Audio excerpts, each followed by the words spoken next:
yourself, and you have to be honest here. See, I don't know how to identify opportunities.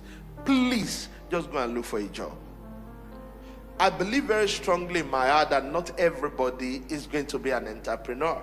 Not everybody will be successful as business owners. So I don't see an opportunity. How is it that you see this opportunity? I don't see opportunities. Just go and do what? Look for a job. A business owner must be able to spot business opportunities in everything. Wow, I see something I can do there. Wow, I see an area I can play there. It's a very important skill. And when we say opportunities, number one, it is where is the business in this thing. For example, when you look at WhatsApp, how many of you use WhatsApp? I know in Nigeria, most of us, I don't understand. Many of you don't use WhatsApp? Okay. If you don't use WhatsApp, we may need to see after the service. Now, I do know there are alternatives to WhatsApp, but you must be using one of these. You can't be running your phone bill like you used to run it. You know, my phone bill went down significantly when I switched to WhatsApp.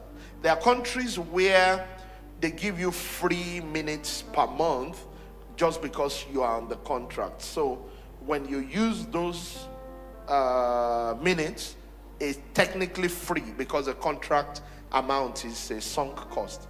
In Nigeria, I know that if you buy certain amounts of credit, they can give you some free minutes on top. So except you have free minutes, you should really be using many of these things. Okay, but that's a digression. The real question is this, because we're talking about identifying opportunities.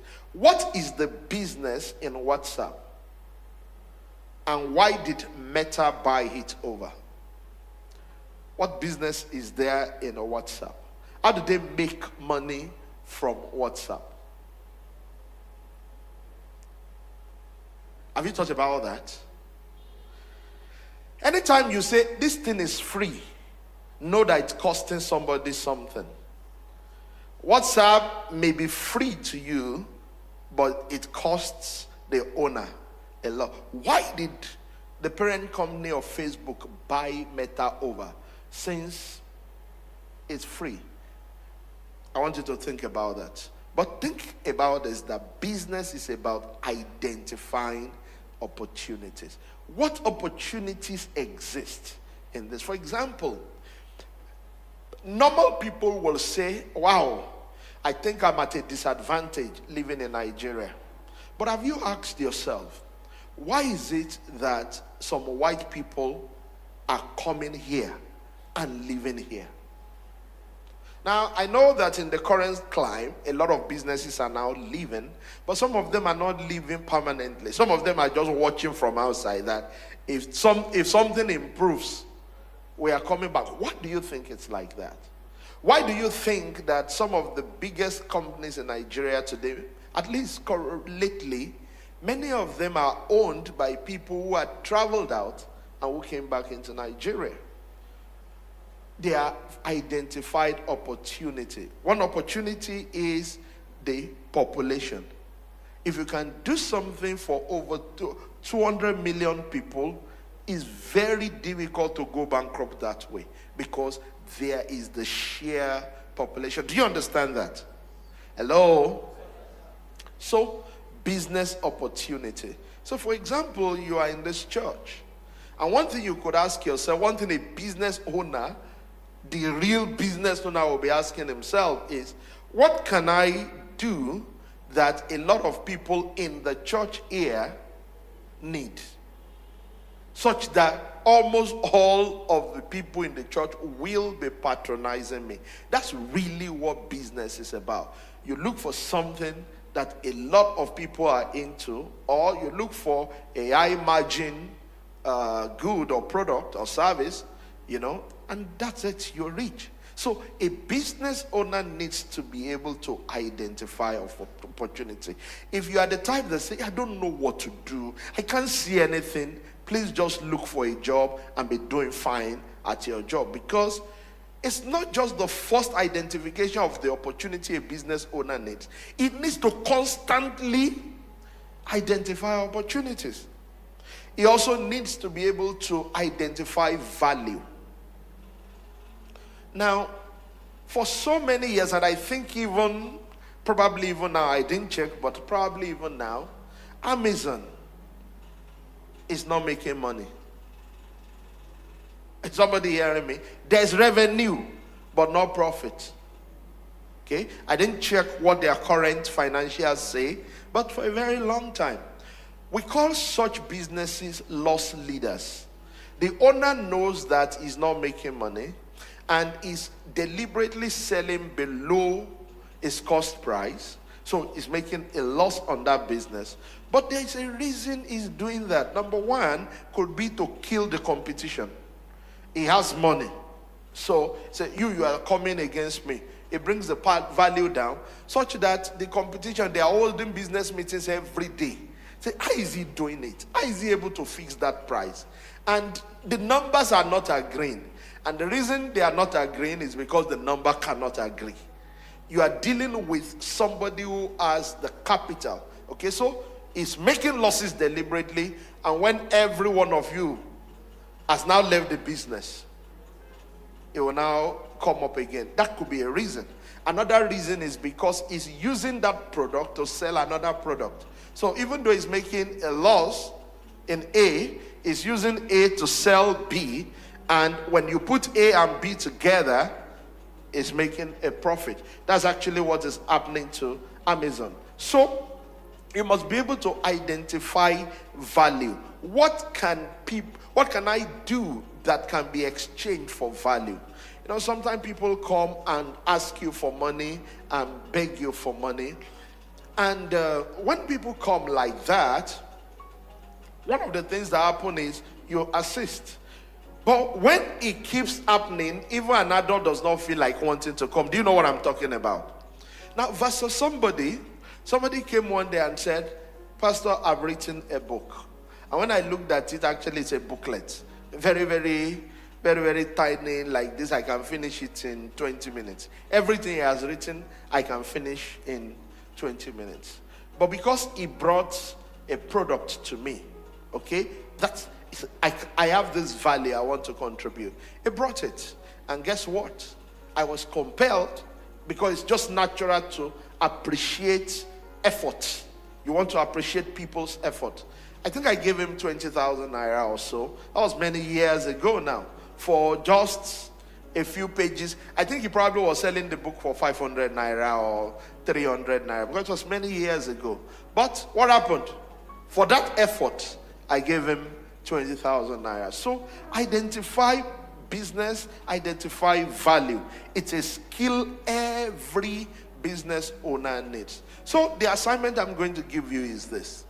Just look around you here. What are business opportunities that you can see? What are business opportunities that you can see? I was in a meeting with some of our leaders last week, and I shared with them that for me, there are so many business opportunities I see here. I don't know why a lot of people are not tapping into it. For example, how many of you here hit Gary? Okay, almost everybody. Right? Maybe a few people don't hit Gary, that's fine. Almost everybody hit Gary. Guess what? Yet, we don't have a Gary supplier in the church. Some years ago, when Pastor Okechukwu was around, he got into that business. He will ship in Gary, they will fry it very well picked and neat. How many of you remember he was doing that business? And he wasn't just doing it in the church, he was doing it in the office. You know, when Jesus wanted to pick his disciples, he went to people that were already working, tax collectors and things like that, because sometimes they are the best at doing more work. So he had a job, yet he added that at the side also. They will fry it for him, they will ship it to Lagos, and they will sell everywhere. And when he was leaving, guess what happened? His brother took over that Minister Emeka took over that, and he continued with the customer base of his brother, and he continued selling the business. Now, he left, and nobody sells again. And I said to my wife the other day that if anybody here is doing that business, let's patronize them every month. Almost an automated business, because you are not the one frying. You are not the one doing the cassava. All you are doing is talk to the suppliers. They bring it down. You put your margin on top. You bring it to church on Sunday. You reach out and say, Mommy, as your garri not finished, it should have finished by now. Are you the one monitoring our garri? Yes, I'm the one, ma. You bought the last garri on July 24th. I supplied it by 1:20 p.m. By now, the garri should have finished. I'm bringing garri for you on Monday. See, it's real. Do you understand what I'm saying? One of my friends the other time in the office, she began to bring to the office soup, prepared soup. You know, she hired people that were doing the soup for her. You pre-order and they do the soup for you. In fact, there was one day I saw a nice flyer. And this person, what does she do? In Lekki there, Lekki phase 1. She cooks different types of soup. You place an order, one bowl of, I think, a icon. And this was probably like, how many years ago? Maybe like 6 years ago. 6 years ago. One bowl of a icon that's probably a small family of 3 can take was about 8,000 then. So I was like, oh, really? Let's just have something different from what they cook at home. At least they too will rest, then we too will have variety. So I went, I placed an order, and then when I closed from work, it was ready. I drove down there. My goodness. When I got there, you know who the person that delivered? The person that delivered dressed like a nurse. A chef, but dressed like a nurse, came out in immaculate white. I said, Auntie Bimura. But guess what? It was so beautiful. It was so nice. That's why, and it's a known philosophy, that the rich keep getting richer while the poor keep getting poorer. It's a known philosophy, because once you get the principle, it keeps working for you all over and over. So I can't emphasize too much on your ability to identify opportunities. It's so important. And it reflects in the way you do your things every time. Identifying opportunities. What can I do?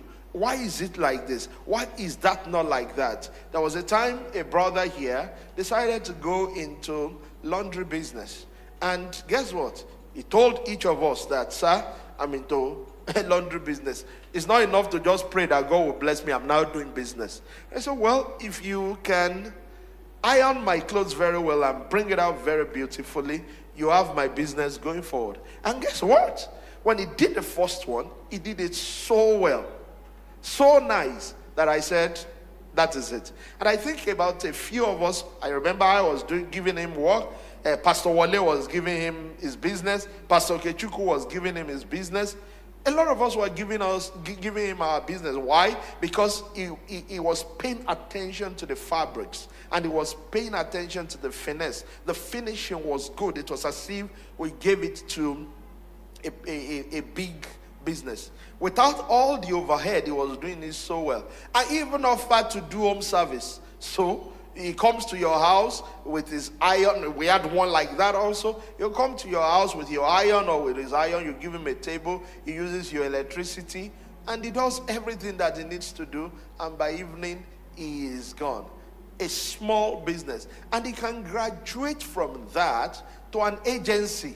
As he has more clients, he employs more people who can support him in that venture. Why? Because he has identified an opportunity. Somebody says, why don't I wash myself? Sorry, I'm not going to wash myself because my per hour bill is a lot more than doing the washing myself. So we are at different scales in this thing. But it's an agency somebody can start. Hallelujah. Is somebody still with me?